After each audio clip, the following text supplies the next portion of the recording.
So thank you guys for coming and welcome. For those of you who don't know me, my name is Jennifer McGinnis Moore. Rivalries of some of these ladies here. I'm originally from Port Hood. I live in Sydney now, and I am back at CBU as a mature student. In my third year of the Bachelor of Arts Community Studies program here. And a couple of years ago, I had the pleasure of meeting Dr. Bettina Callery behind me, and she took me on under her wing, and I have been a lead research assistant on multiple projects that involve women's hockey. And we started out documenting the opening of this beautiful facility we're sitting in, which is the home of women's hockey. And that turned into the project that we're working on now, which is putting together a collection on the history of women's hockey in Cape Breton.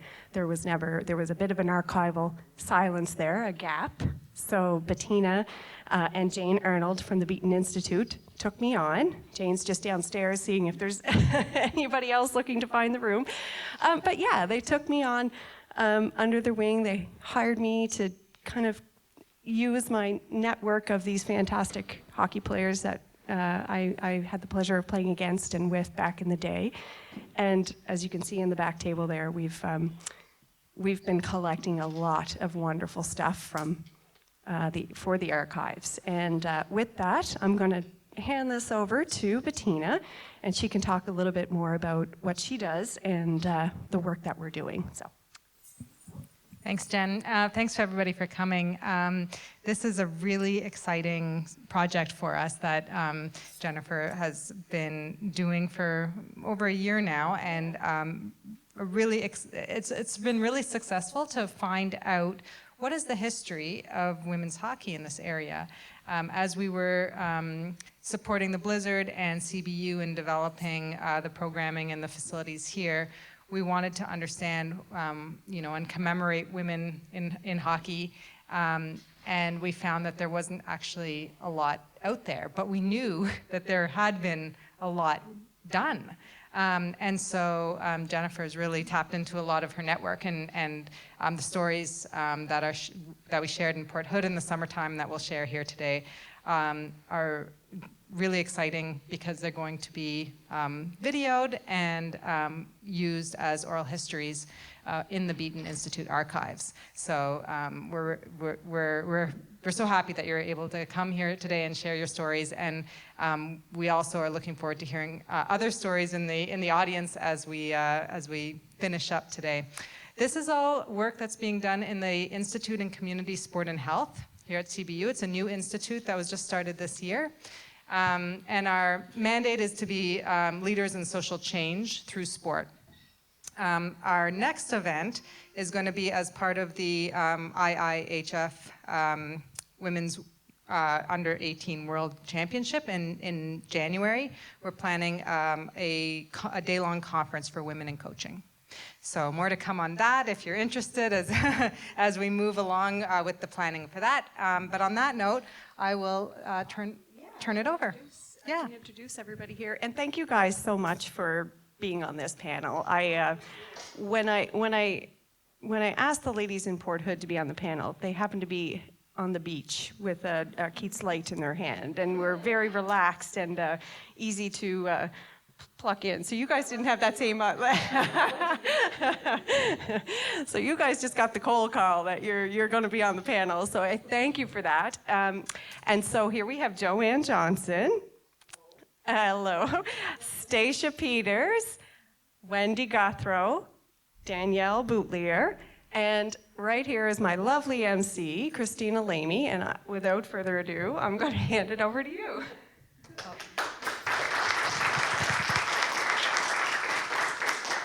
I am extremely excited to hear these stories, actually. I've heard a little bit of Joanne's stories, and I wanted to start the event, first of all, to say that we are having this event on the unceded territory of Unama'ki, of the Mi'kmaq territory, and that's a fact. Another fact is that the Mi'kmaq ice arenas here at Eskasoni and Member 2 are key host arenas for girls hockey here. We would not have grown girls and women's hockey in this area in the last decade to the extent we did without our First Nations partners at Member 2 arenas and Eskasoni. And here's my third fact of right now. This is the third fact. Facts. Yes, because that was not believed just a few years ago, and I think everybody knows how wrong that idea was, that no one was watching women's sports or no one was interested in watching women's sports. Yeah, I was sitting at the Bell Arena not that long ago, I guess, with 21,000 other people who were watching women's sports. So I don't know who nobody was, but it wasn't us. So very excited to have the stories of these ladies come through. I want to tell a little story too of two other people I've met recently. People come up to me and talk about women's hockey. Both of them, I think, in their 80s. And I think it would be very good for your project to go find them, because they're out there. One of them, her granddaughter or her daughter is a coach with us. And another one, we were at the Cape Breton Hockey Heritage Dinner event, an annual event. Blizzard Hockey was getting an award for innovative new sports organization. And the leader of the Hockey Hall of Fame here is Carol Miller. She recounted a story of when she was a girl in the 50s, or maybe early 60s here, playing hockey at an arena in Sydney. The high school girls had gotten together, gone to the rink, and were playing hockey. And the rink manager came up to them afterward and said, "Don't let me ever see you here again." Yeah, these stories are quite something about the hurdles and barriers that women faced in order just to access what it drives me crazy, public facilities. These are public facilities. And even today, as you know, girls hockey is here at CBU with great and enthusiastic thanks from the leadership team here led by President Dingwall, who invested millions to make this happen, along with the provincial government and some federal government money as well. But we play here at Eskazoni, we play at Member 2, we play at CBU Eskazoni Member 2. Where we don't really have much ice is Center 200, County Arena, Miners Forum, Amera Center. All of the municipally owned, government-owned arenas, they don't have girls' hockey teams in them. So to this day, that persists. Nothing has actually changed in that respect. We had to go find the ice our own selves, as we say. There's another word in there too, our own damn selves. Yeah, and which was, as you know, hard, because I think everybody watched our effort to create this space. It was very, very public. Yeah, it was. So without further ado, I'm just going to start on my immediate left with the story of Joanne, which actually begins in Ontario, which is interesting because a lot of our girls' hockey is actually modeled on the pioneers of the sport in Ontario, because the Ontario Women's Hockey Association, their structure and system is what we've built the Nova Scotia one off of. All right. Okay. Well, as Christina said, my story started in the Ottawa Valley in Ontario, and well, I grew up in a hockey family. I had 3 older brothers that all played hockey, 2 of them of which were at all-star level. My father was a coach, a referee, and actually the director of minor hockey in the Ottawa Valley at one time. So I sort of, like a lot of Canadian kids, I started off as a rink rat. And so we had our backyard flooded in the wintertime, and I was the youngest, and I was wanting to be involved, of course, with the boys and stuff. So that's where I learned to skate, was in our backyard. So then I got to an age where I figured it was time. It was my turn to go to the rink and play hockey. What I wanted to belong to and play organized hockey, but it just wasn't an option. So my father, which I'm very fortunate, he was the type of person he was. Let's go back a bit. So Bill Hayward from the Toronto Maple Leafs, he was a trainer from the Toronto Maple Leafs. He was coming, and he was going around Ontario doing these elite hockey schools. So my father figured, well, maybe I can get her into hockey school. It's not actual hockey, right? And he wasn't telling me what he was up to, but in order to get to the hockey school, I had to be registered in minor hockey. So he registered me as a boy, Joey Johnson, in hockey, and registered me for this hockey school. So Bill Hayward came, and we were pretty impressed with everything. I was 8 years old, and I got dressed at home, and my father would put my skates on the stands and lift me over the boards. He didn't want me going to the dressing room with the boys. So everything was going great. I can't remember how many days the school was, 2 or 3 days. I remember going and dressing and going, and I thought it was pretty important going to the big rink, playing with the boys. But Dad made it clear I wasn't to tell anybody I was a girl. So I said, no, that's a good deal. I got no problem with that. So it just so happened these kids were coming from all the Ottawa Valley, and one of the kids happened to be from my school. Well, he knew I was a girl, so he outed me to the guy that was running the hockey school.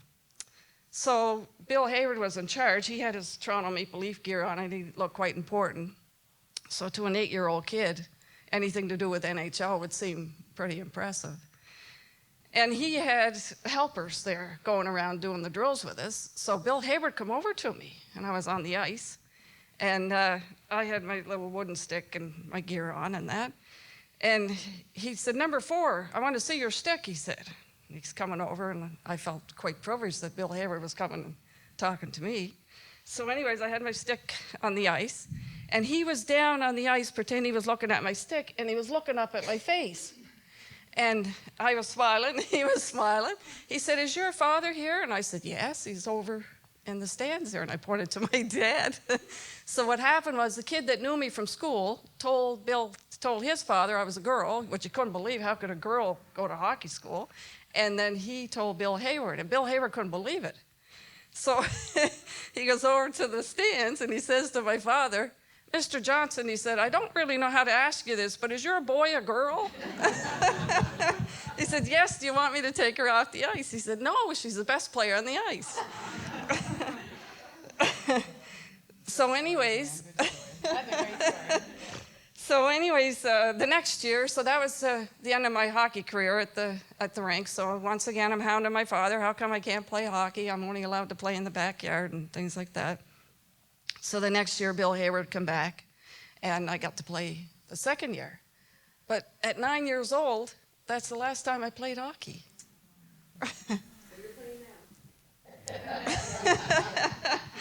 So let me think now. So I was about 55. I was 55. And so what's that, 46 years from later, right? And Tara was joining hockey. And I said, "Where are you playing hockey, Tara?" And she said, "I'm playing over at the pier." And I said to Darlene, I said, "Let's go over and watch the women play hockey." And Tara said, "Joe, you should come out. You should come out," right? And I said, "Okay, I'll come out." And so I'm back playing hockey 46 years later. So I'll end this with a funny...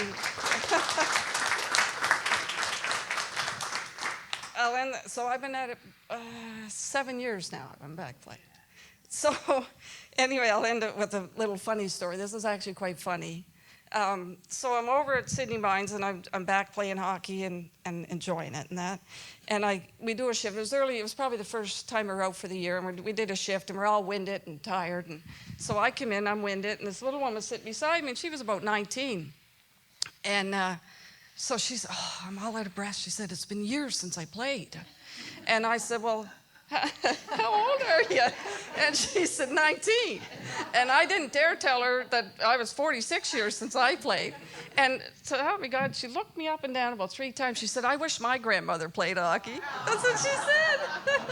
Anyway, that's my little story. It didn't start in Cape Breton, but more importantly, it's going to end in Cape Breton.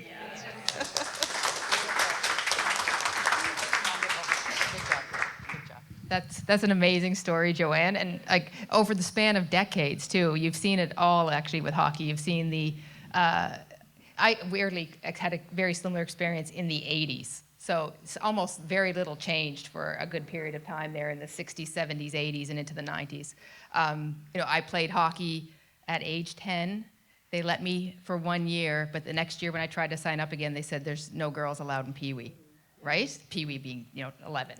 Right, so I played 1 year of minor hockey when I was 10 years old, and then I was very, very discouraged by that. So I hated. I literally turned my back on the sport completely. I wouldn't even play outside or around the pond, anything anymore. And I found myself in Ontario at 22 years old or 23, and I think I talked about this about how I saw a sign on a telephone pole: "Women's hockey players wanted," and I still felt like I'm a hockey player. And I signed up and joined, and I was 22 then, and now I'm 50, so it's been like about 20, how long that was. And yeah, it's been a hockey journey since then, again. So had a bit of a gap there in some very key development years of the teens, but as soon as that opportunity appeared again for me, I took it. So our next guest is Stacia Peters, who's rocking a vintage, very big, vintage that you can't get at Value Village because it's very, very exclusive vintage Cape Breton County Islanders girls hockey team jacket. And tell us when it was and tell us your hockey story, Stacia. Hi guys, my name is Stacia Peters. I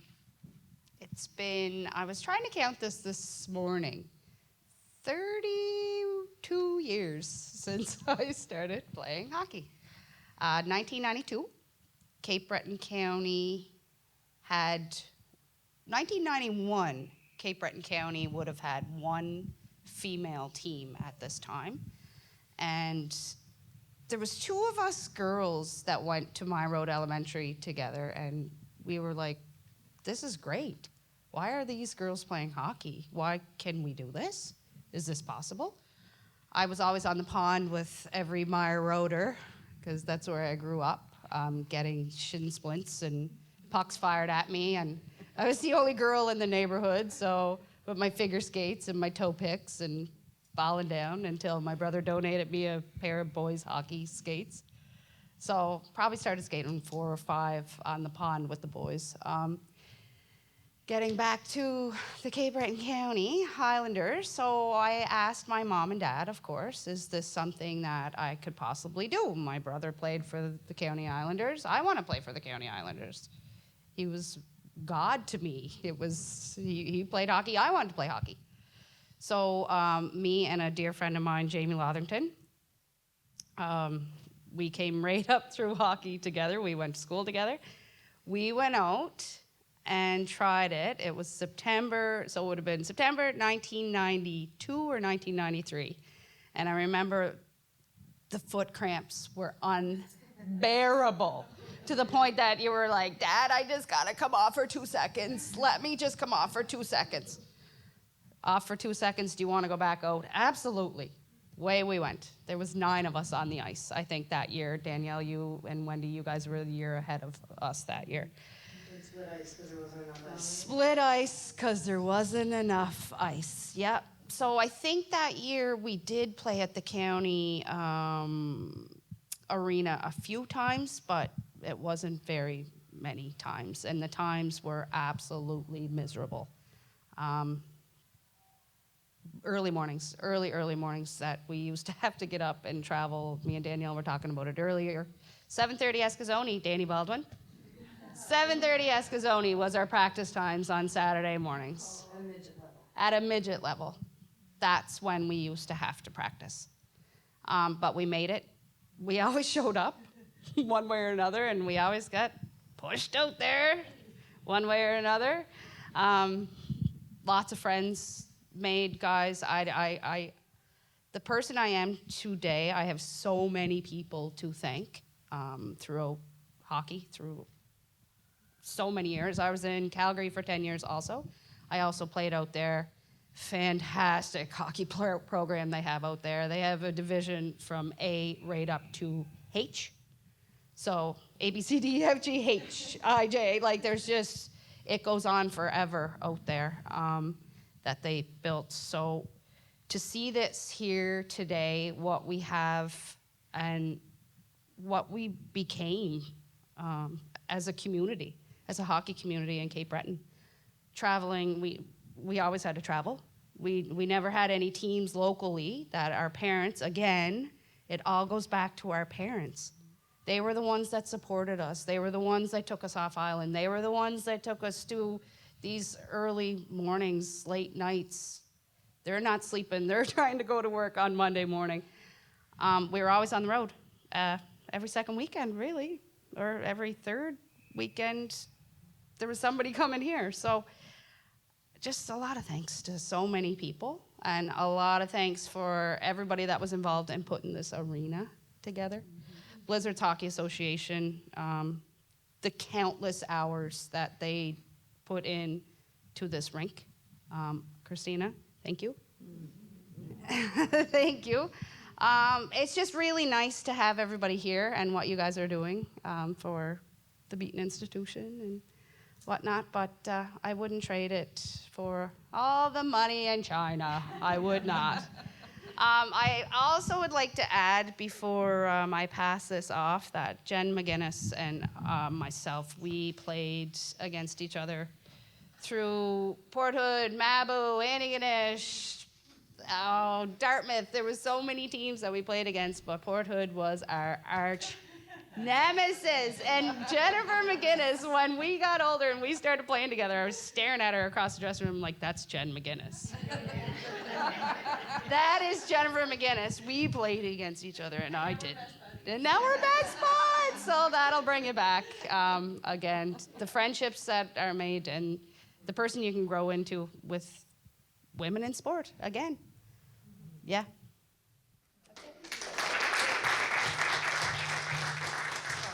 Thank you very much for that, Stacia. That was Stacia, of course, I don't know if it's known, but Stacia's headed up the new inaugural season of the Cape Breton Women's Hockey League. So that's awesome. A brand new 4-team league, which I think actually has a wait list for even as much as a 5th team or more. So I think I was talking with people the other day that we actually need another surface in Seabury because girls and women's hockey here is not a 1 or 2, it's a 3 surface sized organization now. So we're actually, as much as we love that this rink is here, we're ahead of it already. So so some efforts are underway about that to be where we need to be 3 years from now. Because I feel like the women's league is actually probably the big growth cycle in the next while. Yes, yeah. Because there's 400 girls here who are going to keep playing. So I just want you to grasp how big that women's league could be someday. And that's where we want it to go. We want these girls to keep playing. We have to mention that CBU had a record-breaking number of players try it this year. For the Capers team. For the Capers team, which is never happened. Right, the age of all these players, they want to keep playing, so they're coming. Yes, and we have over 100 and something just at U15. So they're coming soon. The U15 program is Yeah. unbelievable, the amount of girls in it. And there's probably actually close to 100 at U18. So yeah, it's you might have a slow, like next year will be slow, but what's coming right behind that is insane. So it's a lot. And you mentioned too, I laughed at this, figure skates, playing hockey and figure skates. Okay, so in that 1 year that I did play minor hockey, I was out, I had figure skates on. And my parents loved to recount a story to me about something somebody said to them in the rink. They said, look at that poor boy out there wearing figure skates. Yeah. Yeah. And they thought they were raised some money for him or something.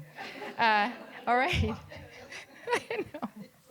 And then you hit the toe pick and it's nosedive. And then you found a file at home. Yes. Somebody file these out for me, please. Yes. Donald, did you grow out of those skates yet? So our next speaker is Wendy Guthrow. And Wendy, I've played hockey now with you for a couple of years here and there in the Women's League. But tell us your hockey story about where it began and to modern day. It's very similar to Stacia's. I think I was the other Myra Roder that was on the ponds with the boys, and that's really where it started for me, was in the neighborhood, playing street hockey with the boys. And I was very, very lucky to have an older brother that was very encouraging. He would, pick Wendy. She's pretty good. She'll hold her own. I would butt around with the boys on the road and take some slap shots and scrimmage and stuff like that. And then I think it started, for me, it was grade 6. A friend of mine heard about something that was brewing with women's hockey, and so her and I went to it. I should back up a little bit. So in grade 6, I had a great teacher, Ken McDonald, Port Morion. So he would, at school skating, we had skating every second Thursday. And one story I remember was we would go, and at the end of skating, after our hour or whatever it was, going in circles, all the kids, they'd have the buzzer, and all the kids would skate down the end, and everybody would race Do you remember that? I It was remember that, awesome. Ken It was McDonald, awesome. yes. So one day he's like, Wendy, you should, and it was always the boys. Yes. And a couple of girls would go. And he'd push us, though. Right? He'd push the I girls remember. to go. So he'd say, Wendy, you're pretty good. Get in the lineup with the guys. You can hold your own. So I'm like, oh, no, like being nervous. So it took a couple of weeks that I would take my time and just, oh, maybe this time I'll try. So the boys at the school would tease me. Remember, I think Donald might have been one of them, her brother, and Mark Turtle. Yeah. So they're like, okay, yeah, I think Wendy's going to try it this week. So I remember going home that evening. I'm like, oh, I got to do some squats. I got to have some spinach and eat some eggs and do some squats and some whatever. So the next day I was ready. So the buzzer went off and I skated down and everybody knew I was going to give it a try. So the whistle blew or whatever they did and I took up. Didn't I win? Yes, I did. Yes. Awesome. So from that point on, and then Mr. McDonald would say, and he would coax us along, and he'd say, oh, Wendy, she won today, guys. Did you notice that she won? And he would talk me up and whatever. So I remember when we started that year, we got this little, what was it? The hockey card. Look, that's the only thing I brought today, but I remember it. And I'll tell you this, I'm a photographer. I photographed his daughter's wedding. So part of it was getting ready. I was getting ready at the house. I was taking a picture of his little girl getting ready. And he disappeared into the room. Didn't he come out with that card that I had given him? Oh, my God. 30 years later, whatever it was, he came out with that card to show me that he kept it. It was so cute. It was so touching. I that love he how kept they that card. used to put, like, what? Everything. Our weight. Everything. Did we really need to know our weight? But did you see what they left off? What I wrote in the bottom there? Goals, 21. 21. Yeah. Anyway, it was so cute. Like, look, I had these micron plastic skates on. With elbow the tape. pads that were this big that I'm sure, like, my parents found at a garage sale somewhere. But yeah, I was completely oblivious to a lot of the challenges that I think were happening in women's hockey. To me, I was just another kid playing hockey, The challenge is there. Yeah. But this is County Islanders. If you In look an at the jersey, ultramar. It's Ultramar Eagles, because the county wouldn't give us jerseys. That's right. They would not give us jerseys. Stuart I remember Central that. went to Ruby Royal and got Ultramar Eagles, Ultramar sponsored, and they got us jerseys. Yep. The County Islanders would not give us a set of jerseys. And to me, I had no idea. I just put on my jersey Yeah, as proud as a put on the peacock jersey. Yeah. and show up and play. Yeah. But yeah. So anyway, I played for, I don't even know how long, till high we aged school. Yeah, high school started. There was no women's hockey for high school. And I was involved with basketball too, so I took the basketball route because I didn't know where to go to continue playing women's hockey. And then just played basketball and eventually found my way back and just have been playing for fun ever since. But yeah.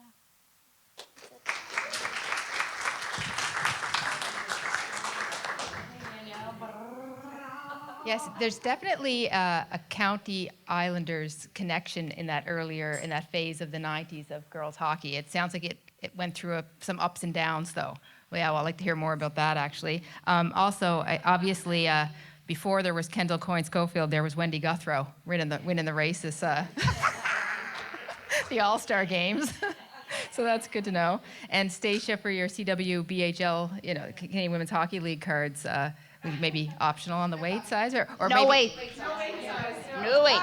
or absolute fabrication on the weight. Absolute fabrication. Yeah, and age, preferably. Weight and age unknown. No hair color either. No. No hair color, no. There's not much stats on that card. Yeah, so our final speaker today, Danielle Boutlier, who also I think was in was it a county team that you were with too? Okay, that's great. Let's hear about that story as well. So my journey actually started in this rink with ringette. So before there was any of the girls' hockey stuff, it was, well, girls can figure skate. Mama's sitting there. I embarrassed my mother to tears, basically, because she made me put on this green fluffy tutu. and skate out into the middle of the county arena, which was dressed up like a circus or something. I don't know. There was a big circus. Danielle in the green Yeah, fluffy it was tutu. very bad. I'm Green tutu. killing me. She has pictures. I'm like this. And we got out into the middle of the rink, and the teacher is, leading this whole big group of skaters. And I could skate because Dad had us on skates young, like backyard rinks, the whole shebang. And I just sat there. I was like, nope, I'm not doing it. And I sat in the middle of the ice. So I got a huge lecture all the way home to Manitou. And the next year, they put me in ringette. A gentleman from away who worked with Parks Canada came and he played ringette, and CBU gave him ice time for it. So it started there. And then I was like, okay, this whole stick color can't move past this line is dumb. Can I play hockey? And Dad's like, well, I don't know, it's a lot. And da-da. So we try out, and it was for the Ultramar Eagles. So that year it was Stuart Setchell and Rita Rutterham, and Ruby Royal was on the ice with us. Both those ladies had played previously, unbeknownst to me. We went up into an attic with this coolest set of pull-down stairs ever in Lewisburg, and Johnny McDonald furnished me with all kinds of hockey gear, including skates that looked like bobby oars. Had everything, and I got to the rink, and the only thing I didn't have was a jersey. So Cheryl Setchell will still tell you the story of me, this kid who could skate and handle a puck, but was out there with a polar fleece over my gear because I didn't have a hockey jersey. And then I got the lecture about packing your own bag. But that was the year that we were the Ultramar Eagles. And we traveled everywhere. And the county, it was real hard. There was an ice allocation problem. How many times have I heard there's an ice allocation problem? For There's years. an issue. So we used to go super early in the morning, and then and we were never women's. We were the girls. We were the little girls. Yeah. And Or the big older girls. Or the older girls, yeah. So when you asked me, who did you look up to? It was the older girls, because they had this figured out. Somehow, through all of this stuff, they used to drive themselves to the rink, and you'd sit there, and they had full ice practice. But we had practice with the little girls. So we were like the in-between age. And we'd scrimmage against each other sometimes, but it was every weekend. And there was lots of trips to Port Hood or Mabu for the weekend in hotels that only should have been slept in the summertime. And they would open them for us. They would open them for us. Winter. And we get in there, and there's snow on the floor. And I'm like, Dad, why is there snow on the floor? Yeah, but they'd allocate. And that was some of the best memories, right? Or those hotel rooms, because they'd split us off. There was no parents in your hotel room. So people's eyebrows got shaved, and there was hairspray lit on fire, and I used to call. all kinds of great team building things. I used to call the parents' room and be like, this is security. Yeah. This is security. You got to move room. So the parents would be like jumping around rooms and would be like, like. But as a player, I knew the community and I knew how much fun it was.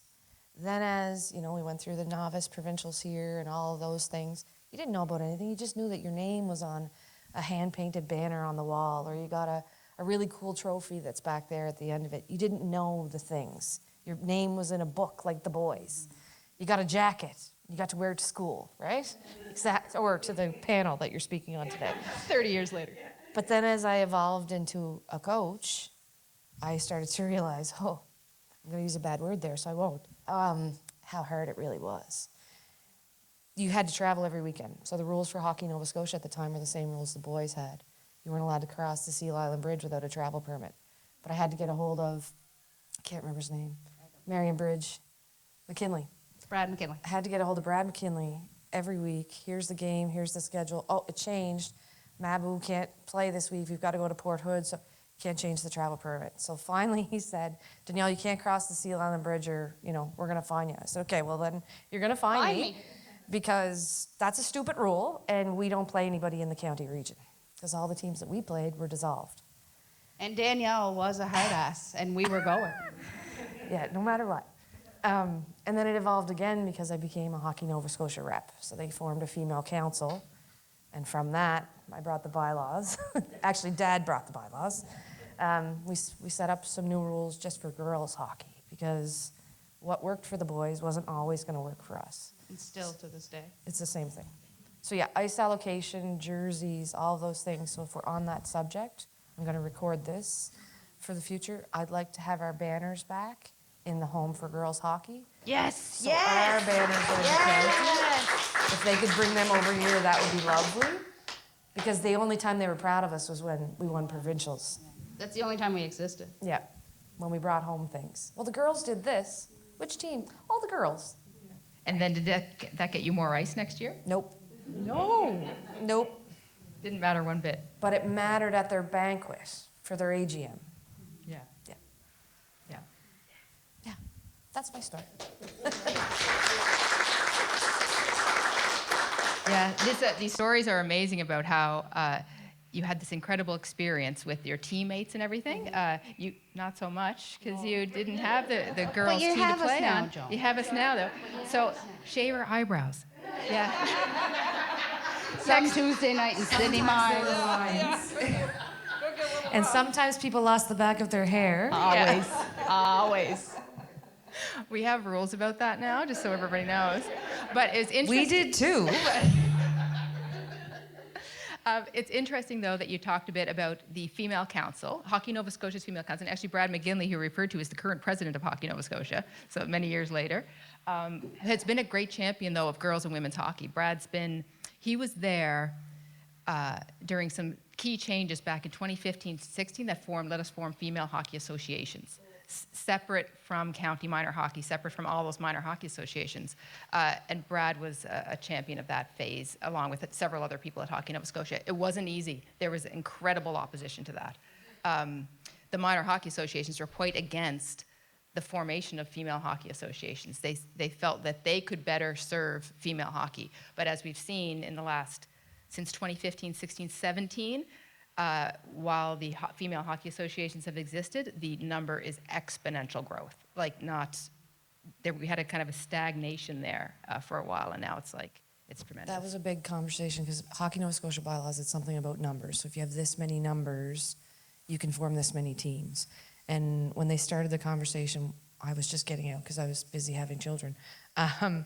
They started talking about financial pieces and what that would do if we took away time. Well, you don't think you have ice time now. If you take away that girl's registration fees, Yes. but Then you're we're not gonna have getting the ice nothing. time anyway. So yeah, so it was a huge transition, and I didn't stick around to see that happen.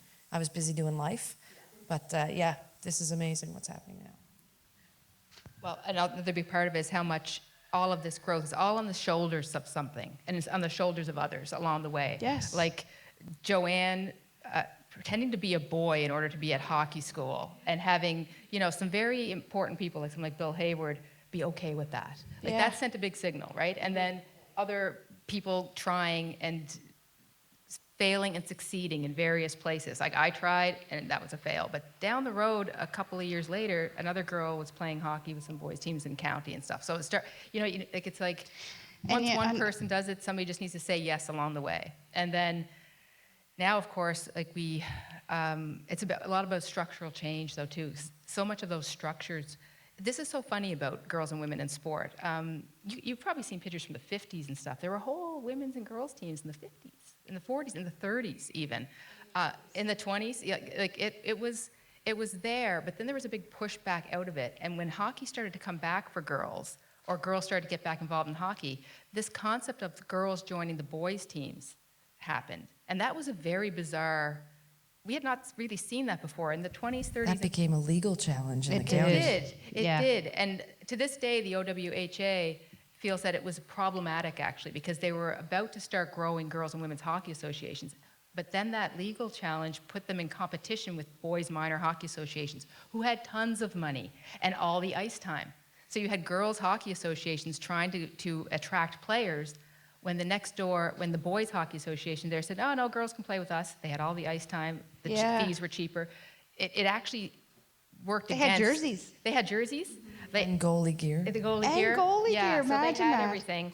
And then, so the Ontario Women's Hockey Association said that ruling actually was problematic for them because they were just getting rolling with getting girls and women's hockey going, and all of a sudden the minor hockey associations were now in competition with them for players. Well, yeah. And we struggle Just with that more here. challenges. Yes, Yeah. and we struggled with that here for quite some time. This is the first year since I've been running Blizzard, which is now over 5 or 6 years now, I guess, that I have not had some parents threaten to take their girls to boys hockey because reasons. like something they didn't, if I don't get to coach the team, I'm taking my girl and her friends to boys hockey. Like this is what was going on, even up to last year, because Hockey Nova Scotia inherently didn't have a structure that protected the girls' hockey associations. You know, so it's hard to get something started when people can always just, the minor hockey doesn't have that. If you live in Sydney, you have to play for Sydney Minor. If you live in Glace Bay, you have to play for Glace Bay Minor. That's the reason these associations are 100 years old. They have a monopoly on the players in their space, but girls hockey didn't. And the only way girls would play on girls hockey teams is if they were every bit as good as the minor hockey associations. So all of this is all built on all of the efforts that you all made to establish those girls hockey teams, because that set the tone for it. I must say, too, within the County Minor Hockey Association for females, us coming up, it was thanks to the coaches, too. These coaches, they fought for us. These managers, they fought for us. They fought for the jerseys. Danielle, I remember her, there was a ref going to call one of us, there was a penalty. Like, our hair wasn't tied back. They were going to call us for not having our hair tied back. Go up against her for that. Because it's not going to be me. Not going to be me going up against Danielle for that. Show me the rule. Show me the rule where it says she has to have her hair tied back. Well, I don't have a rule. Well, then you can't give her a penalty. Yeah, because your hair's not tied back. There's always There was always something. It's just the coaches, the support of our parents, the association. Yes, did they hose us? Not really. We existed, but like Danielle said, we didn't exist unless we brought something home. And then they're like, "Oh, that girls' team, yay, they won." Yeah, the girls, the big girls or the little girls. Yeah, there was 6 teams, but there's the big girls and the little girls. Did any of you have experience, well, I know Joanne did, but playing as like the only girl on a mainly boys team? How about the evaluations? So county came out with a rule that everybody had to be evaluated. So as part of your registration fee, and I don't know, maybe mom or dad could fill it in, but as part of the registration fee, you got 3 evaluation slots. But they didn't do girls' evaluations with girls. Even though I already had a spot on the team, you went out and you tried out and were evaluated with all the boys. So again, we're back at CBU, or UCCB at the time, and they'd put all of us in the dressing room, and the coach or the evaluators would explain, we're going to give you a number, and your name's going to be on your helmet, and nobody's going to know who you are, and your name is not going to be on your jersey. You're going to go out, you're going to do all the drills, like a hockey school. Okay, no problem. Okay, all the girls are going to get ready in the refs room. Say what now? So they send all the girls, which is me with this group, because my friends were all split amongst the other groups, to the refs room. We'll come get you when we're going on the ice. Okay. So I'm ready. I'm sitting in the refs room, and I'm sitting in the refs room. Nobody came to get me because they forgot. So I got up, I went out. It was normal. So you just got up, you went out, you went on the ice, you did your thing, and then it was, you got made fun of. There was all of the things, because why are you here anyway? Girls shouldn't play hockey. I've had all kinds of that. And then all of a sudden, that evaluation thing stopped. So I don't know what parent or what coach or what administrator realized what a bad idea that was. We don't need those 3 extra ice times to be humiliated. It was awful. Yeah. But, yeah. Andre helped me. We were coaching tots here at UCCB. And we had a dad come down, and the dad didn't want me to go near his tot because I was a female. He didn't want me to, because girls don't know how to play hockey. So Andre advocated for me with that dad. The tot was 5. The tot didn't know. Yeah. The barriers have been broken. They go up every once in a while. Yes. We just kick them down now. Yes. Yeah, so, and Joanne too, like you had experience, I guess, playing with boys, actually impersonating a boy at one point. Did you get to continue on much after that, or what, after that experience? No, the second year when I went to hockey school, since I was registered for minor hockey, my father thought, well, maybe I could play a few house league games. And actually, they didn't turn out very well because what happened was it was parents from kids from my own team that were telling me to go home and play with dolls, and I didn't belong there, and little 9-year-old kids. And so anyways, one of the little fellas, we used to call them ankle skaters because the skates didn't have support in them. So if a kid wasn't a very strong skater, they skated on their ankles. And I always had lots to say, but anyways, so we're out playing, and I was passing the puck around, and at one of the games I got 5 goals. And my father said, "Joe, you got to pass the puck a little bit." And I said, "Well, I do, but he loses it. I can't.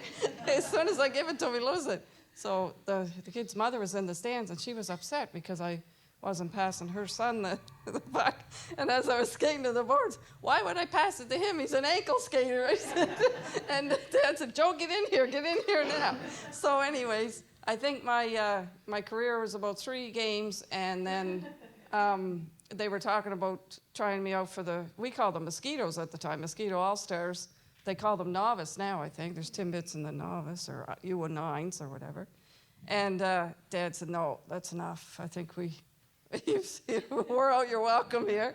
So I just quickly, I'll tell you something real. This is actually quite funny. So I always wanted a pair of Bauer Junior Supremes, right? I mean, what little 9-year-old girl wouldn't want a pair of Bauer Junior Supremes, right? So he said, "I'll tell you what, Joe, I'm going to get you your skates that you wanted. You're not going to play hockey anymore." Oh, I wasn't happy that I wasn't going to be playing hockey because he could see where it was going, right? It was just going to cause problems. And him being the director, it was all going to fall on him, right? So anyways, he used to take care of the public skating at our local rink. And he allowed me to wear a referee shirt with a whistle during public skating, and if anybody got out of hand, I'd blow the whistle and get them off the ice. So anyways, I had my Bauer Junior Supremes on, my referee shirt, all official with my whistle. But you know, it's funny, not one time did I have to blow that whistle. But I think it was just whatever he could do to keep me happy, because he knew how disappointed I was that I couldn't continue on with my hockey career. Oh my, I'm getting you back into reffing now. I've noticed. I've remembered that for that. This is like, oh, you can trust me. You can do the U9. That's no problem. Yeah. So actually, this reminded me too, though, of some champions along the way. You talked a bit about various coaches or managers or people along the way who maybe when you were a kid you didn't notice what they may have done for you, but maybe looking back now you see it. Are any people come to mind that you remember as having fought the fight to make it happen? This lady right there. That lady right there, that gentleman right there, my mom right there. I see so many of them in the rinks still. I look at these people now and I'm like, wow, thank you. Just thank you for everything you did for the sport. For us, Danielle, you pushed. Don't make me cry. I'm going to cry. I am. I'm going to cry. Don't do that. Yeah. You pushed really hard for us. Appreciate it. Yeah, you did. But I was pushed by folks like my dad, Robert McCharles, Bucky Buchanan, Cheryl Bartlett, like all of those people. Rita right? Rutterham. Rita Rutterham was constant. Let's she go was back there. to Rita Rutterham. Rita Rutterham was there from day one for all of us. Yeah. We play with her daughter now. She still plays, and Nat still plays with us now in the CBWHL. Rita was a staple for female hockey in this community, and she's forgotten about sometimes. But when you see her, she remembers you and goes, "Are you still playing?" Yeah. That's Every the first time. question. You still playing hockey? Still playing hockey? She remembers you, Jen. Yeah, absolutely. On the bench with us. And she was there for so many years with us that took us right through. And she fought those fights too, just like Danielle did. At a time when not many women were on the bench, too. No, exactly. There was not many women on the bench. No, they had a girl just in case she had to run out on the ice to touch one of us, because that was a big. Don't touch them. Don't touch them. Do not Don't touch the them. girls. Can't touch them. Don't. They might bite. I don't know. There's a not problem. sure. They're not real people. They're girls. Yeah. What's the back of their card say? Yeah. What's the back of their All-Star How much do card? they weigh? Let's check it out first. But it was those people. Like, we'll look back at that program, that yellow 1992, the novice, the first female novice provincials held in the province.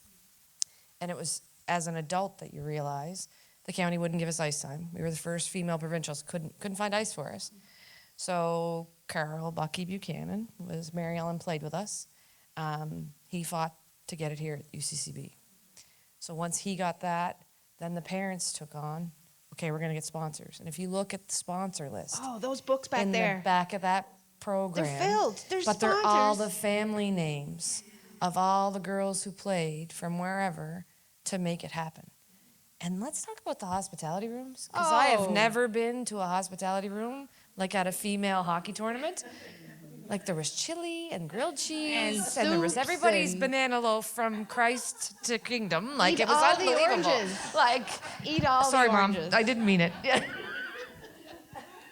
But honestly, like some of those things, and that's what we built a community. We built an identity. We were the hockey girls, We were. right? And it became who you became, but it made you gritful. It made you resilient. It was things, life skills you didn't even realize That you were gaining that along you the gained. way. Yeah, and it You was had all no because of those idea. builders. But yet, we haven't been inducted into the Hall of Fame yet. Beth McCharles and I have been working on it, but nobody will answer our emails. Well, I think I have a connection there for you that Well. I might be able to help you with because, like I said, the Cape Breton Sport Heritage Hall of Fame It's time. Carol had quite a lot to say from the stands, from the microphone stand last year when we were there. So It's time. yeah, and I think It was, those are it's great long stories. overdue. Oh, absolutely. And it's not just the county. It's the Port Hood Queen Bees. It's the Maboo Blues. It's the Port Hawkesbury Girls. It's the Beck Bobcats. It's all Cape Breton. We had a huge... Yeah, I don't want an individual. It's the builders. Yes. Yeah, or a whole team, the team. I will add that when we had our event in the summer, and I want you guys to see this at some point. Oh, okay, sorry. I just want to say, when these ladies won the first ever Nova Scotia female provincial hockey tournament, we had a gal on our panel in Port Hood whose father saved the original puck from the very first puck drop. Oh my gosh! And it's in Jane's possession at the Beaton Institute, Oh, and wow. there's quite a bit of memorabilia that came from that. But you guys would, but it's the actual original puck. And her father ran out in the ice after Sydney won. It was the county, by the way, but that's okay. But saved the puck regardless. So anyway, I thought I'd add to that. That's So And- that's what that videotape is. Yes, Us kicking yes. their, I'm not allowed to say that word, right? Okay, their butts. Yeah, so we beat Jen's team. The VHS. Yeah, it's up there. VHS. We Back didn't have there. VHS accessible today. Giving it to Yeah. the Beaton. Ann so they're gonna- Buchanan took that video. So Bucky's Ann wife. Buchanan, Bucky's wife, took the videotape and she gave a copy Yeah. of it to all of us. And my parents, in their infinite wisdom, because I make some foolish decisions in my life, have kept an archive of our sport lives at home. And that's most of the stuff that's back there today. The SEDMA tournaments, the VHS, the trophies. Yeah. Yeah, Stora. amazing. Stora. Dora, this was the year of these jackets. That was the Yes. year of this jacket. And I just remember, as a gal from small town Port Hood, the excitement of coming to CBRM for a tournament and staying in an actual hotel. Like, one Not with without snow? snow on the floor. Anyway, I'll hand it back to you. The food was always good though, Jen. Like it was. So, are there any other questions that you guys would like to think of while we're I want to tell a story, actually, to Yay. add to this. Jen has a story. Weird. Go figure. Weird. I'm actually going to read it because, Are we gonna put her in the penalty box station, or are we just gonna? well, let her I tell feel the more story? comfortable in the penalty box, but it's my comfort zone. Just give me 2 seconds here. Anne Marie, there you are, recently put me in touch with a gal named Bernadette Taylor, is that correct? And Bernadette's grandmother was Christine McDonald, or McIntyre, who played on Glace Bay Aquatics hockey team, 1925. And Bernadette recently gave us an incredible bag of memorabilia from Christine. And Christine played until she was, or skated, sorry, I won't say played, but skated until she was 92 years old. And Bernadette and I have been back and forth on Facebook Messenger, and I just think this is just incredible. But she said, she couldn't make it today, but she said, you should really share this story because it's quite incredible. So Christine had a lovely interview that we also have with the Beaton right now, and it was with Ian McNeil from CBC, but she forgot to share this story. But in the interview, she didn't say this, but they had no gear. So these ladies on this team had no hockey gear. And so for shin pads, those who were fortunate enough to have access to a thin board, and I hope I say this right, is it masonite? Masonite. They'd tie it to their shins for protection. So that's what they had for shin guards.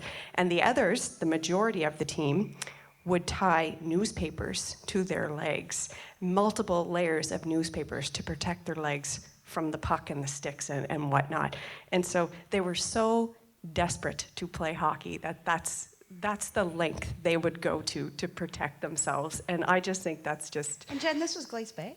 Yeah, is that she right? dropped a puck at the SO Nationals. Yes, her and I did it together. Yes, and we have that picture. Do you have it?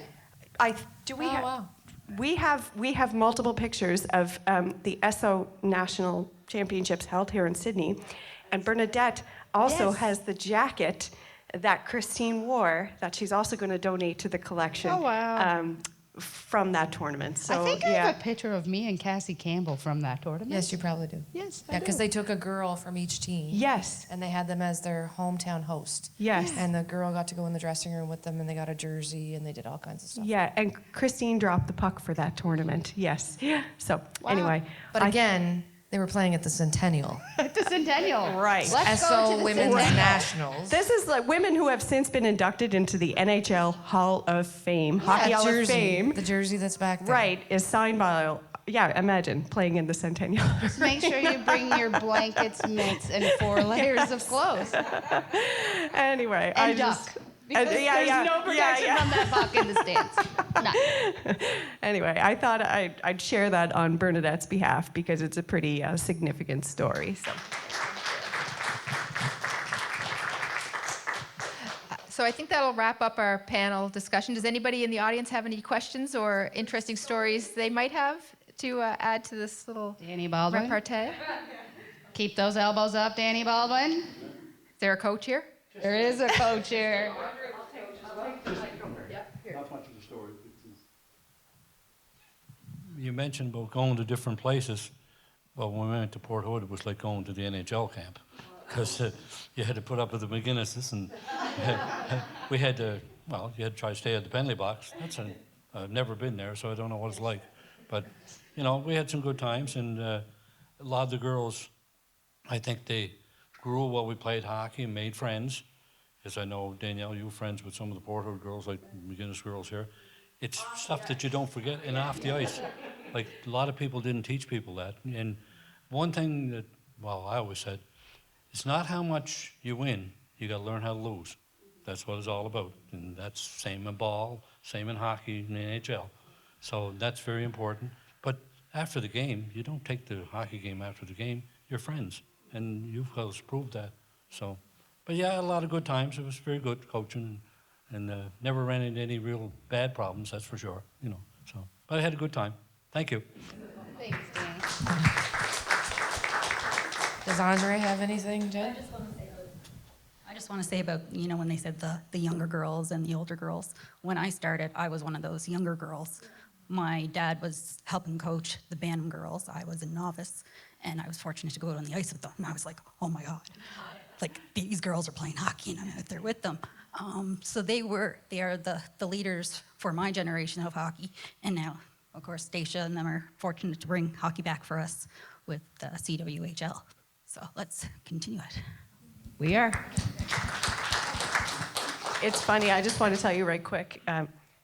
My dad was, when we start reminiscing about all these hockey stories, my dad was a McGinnis and the hockey coach, and you brought in the program from a tournament, provincial tournament, and Mabo and Port Hood were just as much rivals as County and Port Hood and County and Mabo and whatnot.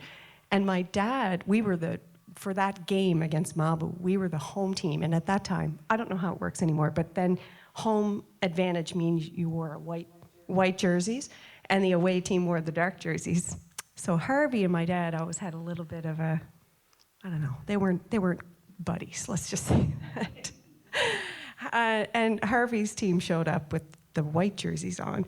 And I remember my dad and Harvey head to head, one on one bench and one on the other. And my dad was saying, it's our home ice.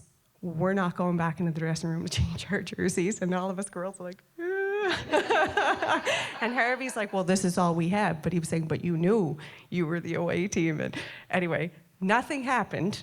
I'm glad I don't have a grand finale for that story. But I do remember the, oh dear, what's going to happen here? Yeah. But anyway, in the end, we ended up wearing our white jerseys. But I don't remember who won the game. I just remember that was a very intense start to the game. I think another important theme, though, for us was that we didn't care who you were. Oh, no. Right? So, let me get it straight. LGBTQSI plus didn't matter to us. You got a stick, you got skates, even if they had toe picks. Yeah.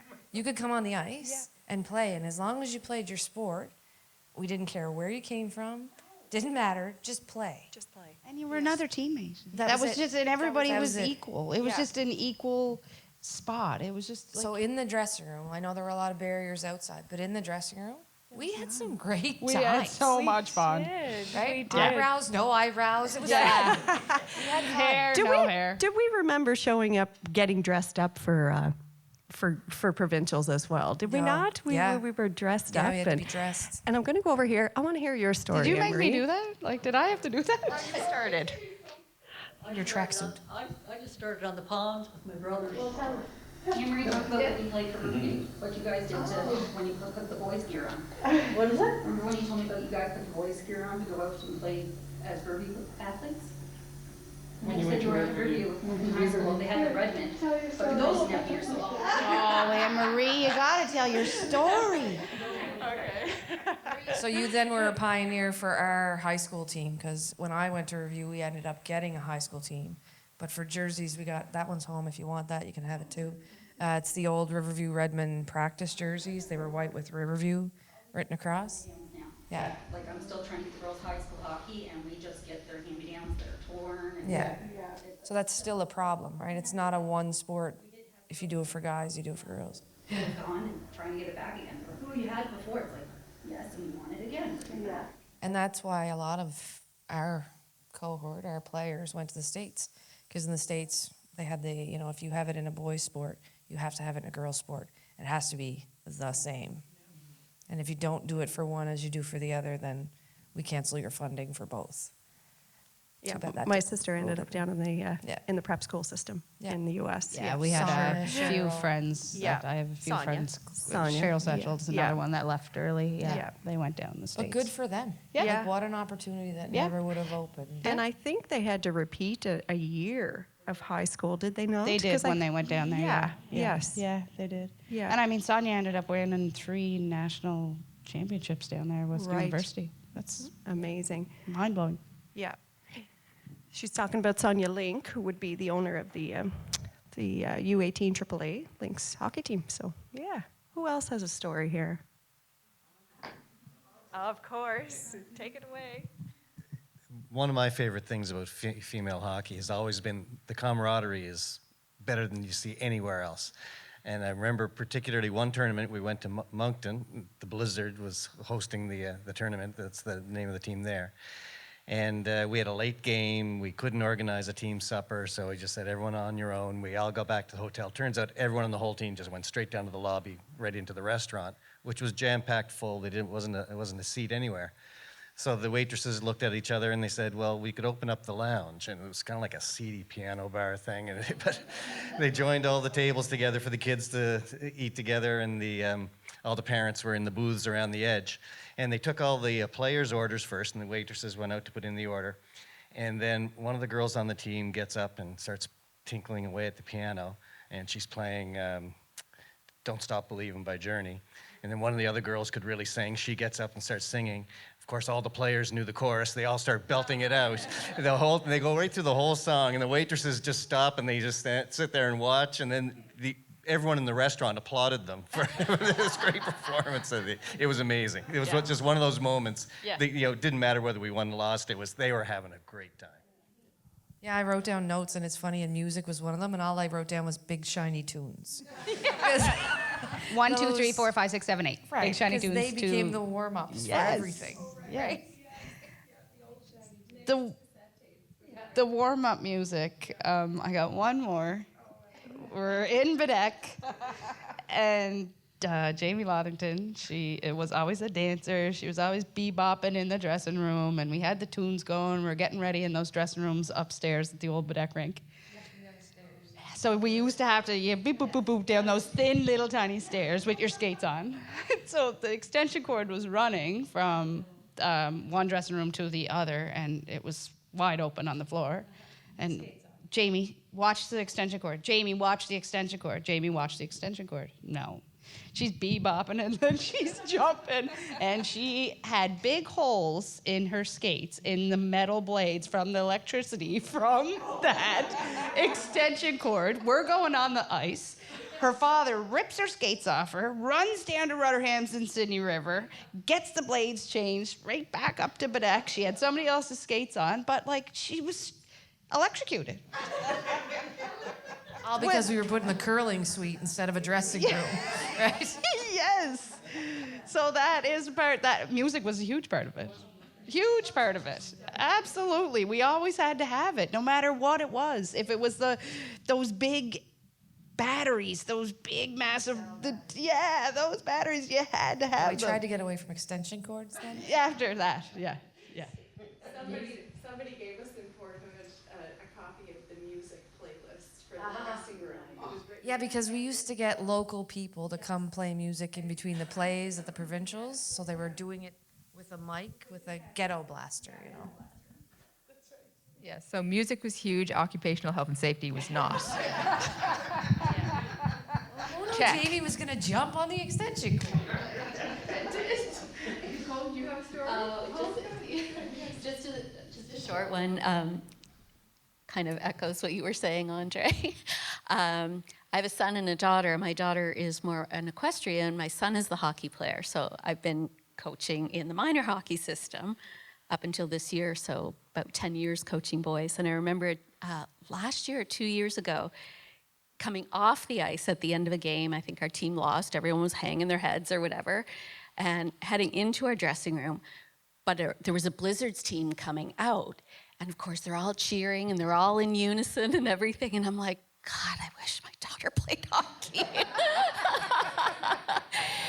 When I was younger, we used to do these cheers, which you could never do now. It was like, we're going to execute the other team. We're going to make them look like shaving cream. I mean, they were terrible, terrible cheers, but everyone sang them. And the boys kind of grunt, you know? I remember there was pretty gruff coaches. Like, you know, there was Stookie Faulkner. He was the old school coach, right? But he always said he was always Get the piano off your back, Peters! That's all I heard from that man. Are there lead in your blades? What's Like, wrong with you happening? But he used to say, there's nothing like coaching girls, because when the game's over, they're talking about the weekend, they're talking about each other. But it used to make him mad in the beginning, because he couldn't figure out why we weren't focused on the game. And he's like, but I actually kind of like it. They just kind of let it go. I'm like, Calmed him down. Yeah. I think he still took a couple of heart attacks, but I don't think it was that because of us. Well, his daughter's a doctor now. Oh, perfect. Perfect. Good to hear that. And Joanne and I are lucky enough to be part of the 55 plus hockey. Yes, there's another thing here, yes. Yes. Tell us a little bit about actually, we have people might not realize this, but we have a 55 plus games team. And one of the few sports for women in the 55 plus games, team sports, is hockey. I think it might be the only one that's a team sport. Am I right? I think so. It's the only one I've ever seen. So it goes to show you the longevity of hockey and the impact that hockey can have on a woman's life, because you are still in a social team setting into your 60s and 70s in some of the cases, right? So I don't think there's other sports that are like that. No. So tell me a bit about the 55 plus games team and the kind of folks that are on that. And I'd love to hear all of their hockey experiences. Yeah, they're a good bunch. I don't know, Anne Marie. You played. I'm a rookie. I can say at 62, I was a rookie this year. So. Your eyebrows are done. Tuesday night, don't show up, Joanne. But you'd think that these women can play hockey. Beautiful plays. That's the first organized hockey I played, was the 55. Was it really? And Yeah. Susan Boone and I, we got picked up for the Halifax team because there weren't enough 55 plus in the municipality here to have a team. So we played with Halifax. I was 58 at the time when we got picked up. And we played with them a couple of years, and that was good. And then we finally had enough to have a 55 plus all Cape Breton team. It was wonderful. Yes. And that's so important because when we played, there was nothing. So you know how everybody says now you take a leadership course and you take a degree and all those things. So you have to see yourself in one of those roles. There was none of that. Once you 18 and over, you aged out. What we were allowed 3? We were allowed 3 overagers, and that was it. So then you never played again, right? You didn't play. If you played university, it was kind of organized, but it wasn't. And then they scrubbed games here and there. You played Wednesday hockey at CBU, but you never had an organized something. So to see Stacia's league take off and 55 plus that's huge. Hockey continues because it didn't for a lot of us, which is why I ended up coaching and then admin, right? Because it was the end. And the first year that we had the Cape Breton team, all Cape Breton team, we won silver. Oh, wow. Of course you did. That's right. Sue Boone is on her team. She was my idol. She was my idol. She still is. She makes plays and I'm like, what? Sue How do you Boone. get down and up that quick? I know. Sue Boone is still. Most She does defensive, suicide lines, Stacia. She does the lines. She does. When we were playing with Halifax, the coach gave Sue Boone the most wonderful compliment you could ever get. He said, we may have lost our games, but we have the MVP player. Absolutely. 100%. Hats off to Sue Boone. Yeah. And she's so modest. No, she's a defensive menace. Yes, she is. She absolutely is. But yeah, so Stacia's league, your league that you have going now, I think, actually, I'll predict this, that women's hockey is going to be the next big growth phase here with girls and women's in sport.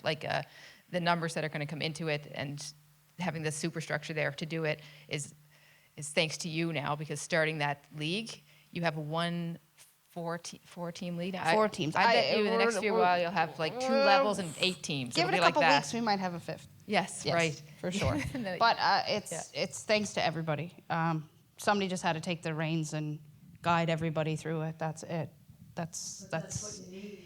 Yes. And that's what we were lacking in the 70s when we were playing hockey. Our hockey consisted of playing in the Red Cup. I went to Riverview, playing in the Red Cup for 10 or 15 minutes. An exhibition. That was it. Yeah. Well, that didn't change in '98 because we did the same thing. Oh, really? Mm-hmm. Yeah, that's right, Danielle. I remember that.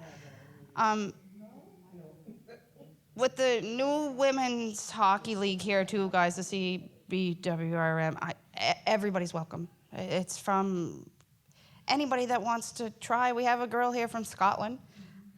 She just picked up some gear, and she's out, and she killed it last Sunday, and she had a ball. She's like, she cannot wait to come back.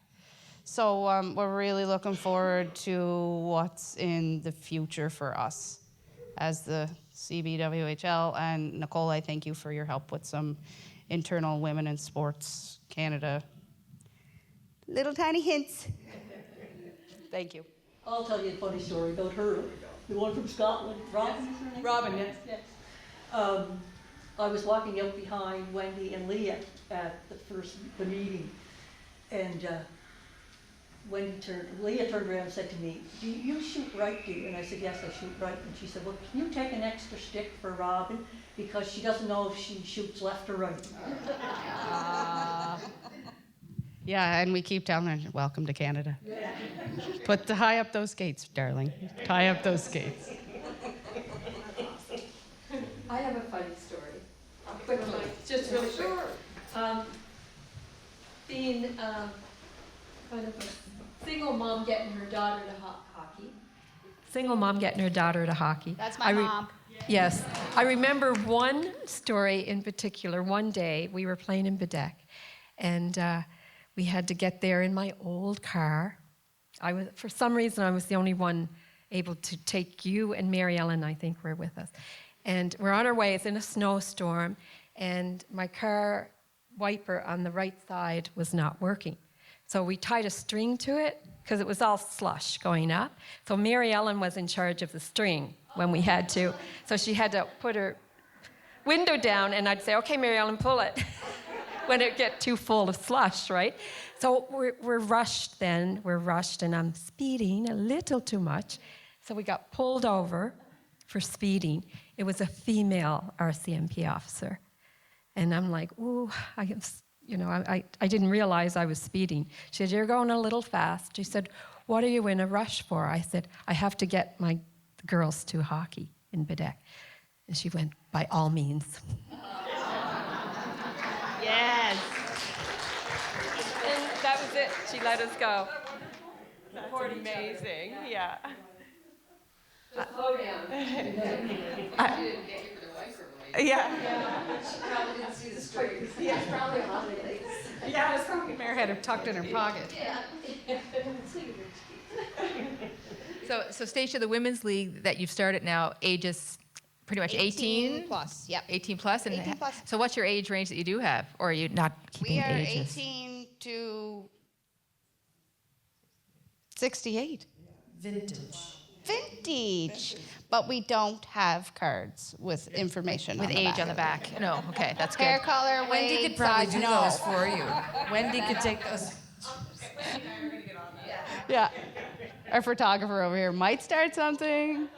Well, I think a big part of and the research and everything that Bettina and Jen and stuff are working on is that there's such a resource just through you to everybody in that league, through Anne-Marie and Joanne, through everybody on the 55 plus games team.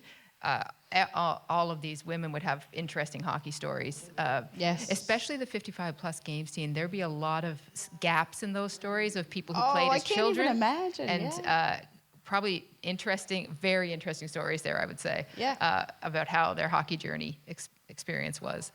And and so I think there's, with all of these things available right at your fingertips to reach out to, and I think even the like going through the Heritage Hall of Fame and stuff like that, there's people there who know of, who was it that you said, Jen? Like she was 90 or something, wasn't it? That she's Christine?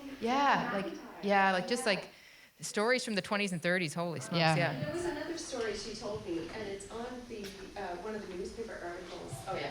I'm not going to do the story much justice because we were in passing at the Tim Hortons parking lot, like handing over this stuff. But there was also a team, the Glace Bay women played against New Waterford. And so there's also, to think, in 1925, there was a team in New Waterford playing a team in Glace Bay. And That's like Mabou Port Hood. right? And there was one story where Glace Bay could not beat New Waterford or vice versa. Anyway, one team could not beat the other. And so they finally beat them one day, and it turns out that they had two players that they called up, but they were guys, and they put hats on with their helmets over their head. And so they had cheated the system, and they called up two guys to finally, beat them. I wish, yeah, right? And so anyway, the ladies were looking at the facial features of these men that were on the ice. They don't look familiar to me, but they had to call up two guys to go incognito, I guess, and beat the others. But We used to beat the boys, though. Yeah. Because they'd make us play the boys. Yes, we Yeah. did. But it was Until the always parents- a level back. But the parents used to right? complain because at 12 and 13 bantam, we'd play Pee Wee boys. And because we've already taken our growth spurt, those girls are too big to be with those boys. Yeah. So the minute we started beating them, that stopped.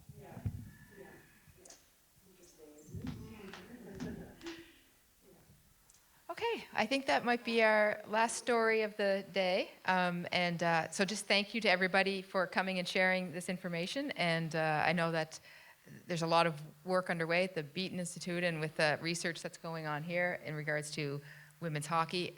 And I will just, add in to the end that the growth of the sport, I think we're now seeing obviously a very peak point on it with the PWHL doing very well.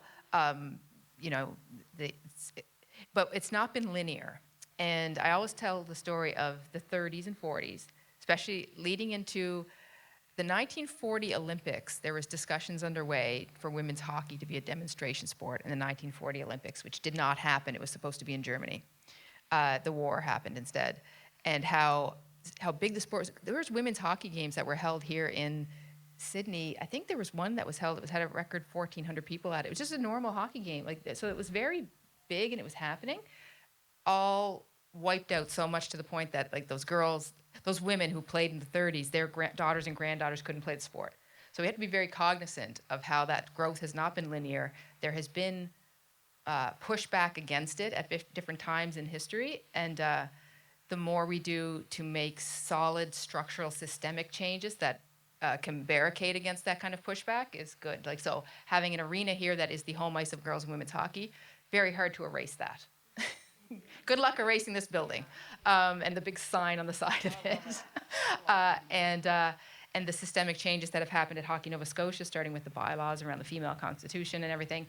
And honestly, there is a ton of work to be done at Hockey Canada. There is nothing written anywhere in Hockey Canada that Hockey Canada needs to have girls and women's hockey. They have not changed a single word. They have avoided it unbelievably so, to the point that it's almost ridiculous now. The people at the OWHA, they live in fear every day that when they leave as leadership of the OWHA, that Hockey Canada will come in and wipe it out somehow. And that's the leading women's hockey organization that has ever existed in the world. I feel like there's a lot and a long way to go on Hockey Canada on this, and they're coming out soon with a bit of a roadmap about what they want to be doing with women's hockey.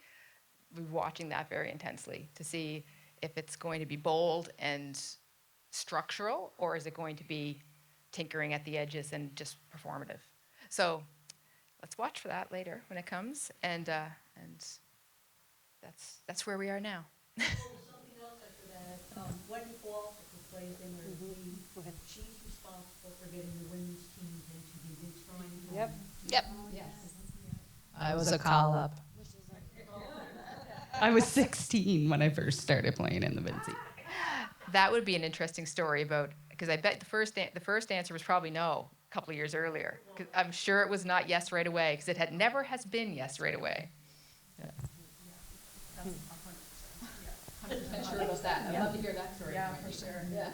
And then I'd love to hear Richie's side. I'd love to hear Wendy's side and then Richie Warren's side.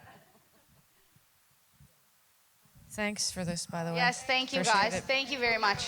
Thank you.